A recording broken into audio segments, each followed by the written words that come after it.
Hi, my name is Anna Criswell, and today I'll be doing a presentation on differentiated instruction and explaining how it can be used in our school.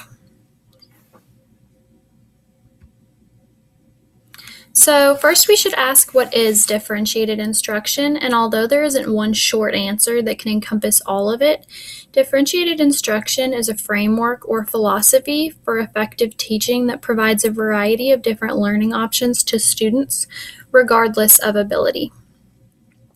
Our students make up a diverse community of learners, and each one of our students has a unique way of learning new information that is the most beneficial for them. Differentiated learning creates learning opportunities that address the multiple learning differences of students and provides several options for them to learn in a way that works best for them. So, how do teachers differentiate instruction? Implementing differentiated instruction into your classroom can seem overwhelming or impossible, but there are several ways that you can utilize differentiated instruction. The list provided on the PowerPoint gives you a good idea of some things that you can accomplish to make your classroom more differentiated. You can implement these changes in your own way and at your own pace. So, one way to differentiate your instruction is to make your instruction student-centered. This approach recognizes student interests and acknowledges the student voice. Students choose, to an extent, how they will learn. And student-centered learning requires students to be active and responsible participants in their learning and to move at their own pace. Student-centered learning also emphasizes each student's interests, abilities, and learning styles. Teachers recognize individual differences in learners and act as a facilitator for each student as an individual. Another way to differentiate instruction is to employ flexible grouping practices. Teachers should use a variety of grouping methods in addition to having students work independently and as a class. Teachers should also use grouping methods flexibly. Instead of belonging to set groups, group membership should change to meet the different needs of the students. Flexible grouping gives students the opportunity to work with students who are either similar or different in skill level and interests.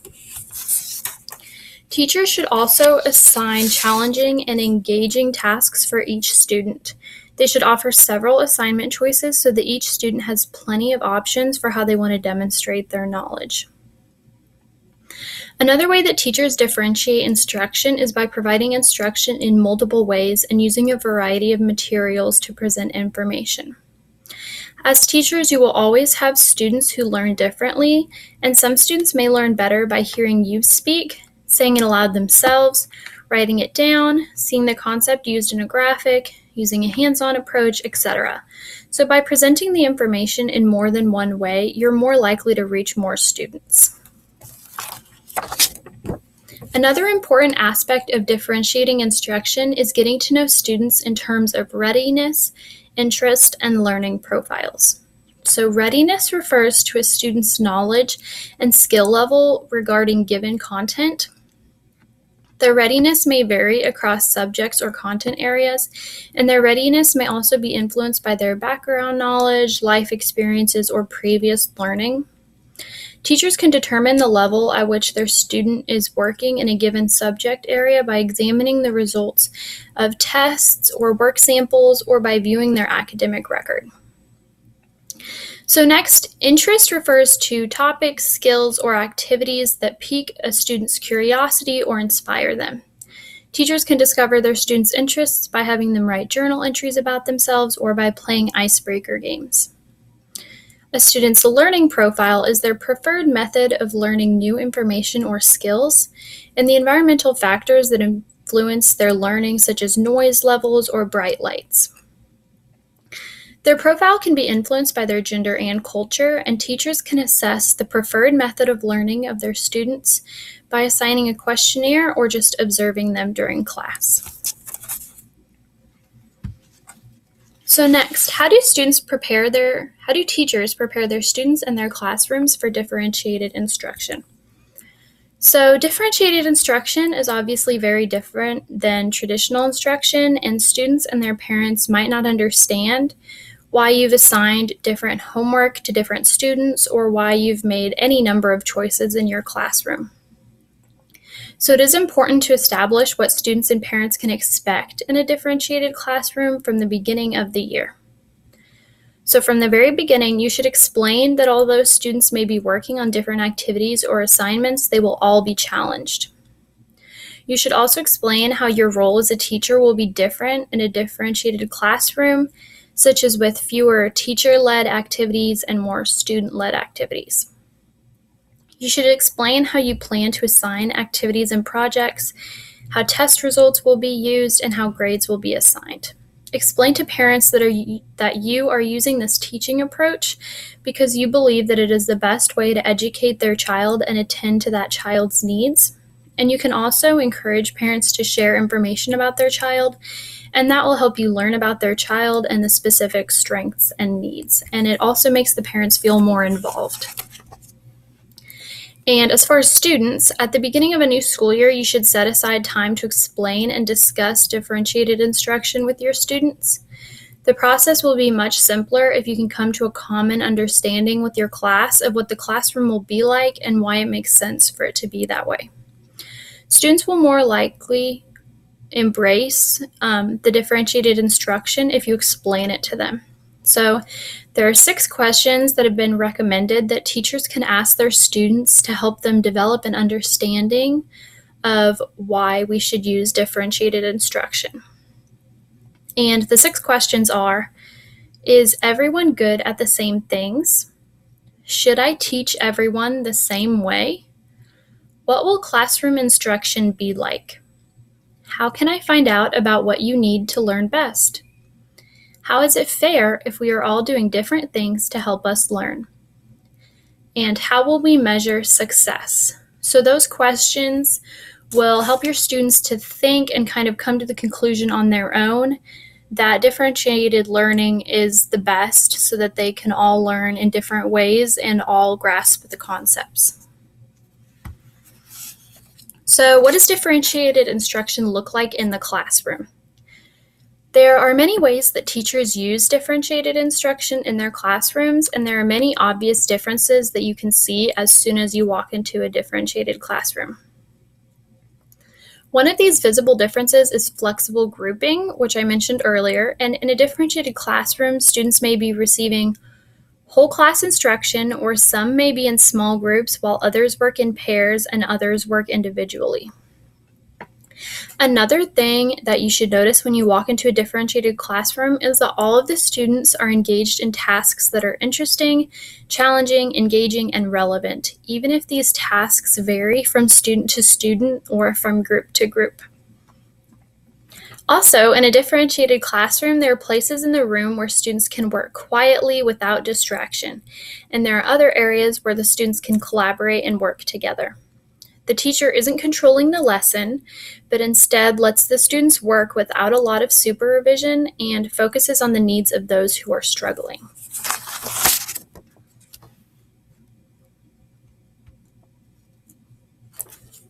So, listed on our slide are some examples of teaching practices that we're all guilty of utilizing too often. These practices don't fit in with the framework of differentiated instruction. The first practice I have listed is delivering instruction primarily by lecturing. By lecturing, you are making the instruction teacher-centered instead of allowing the students to work together to understand a concept. And the second teaching practice that I've listed is grouping students at the beginning of the year based on the previous year's achievement test scores.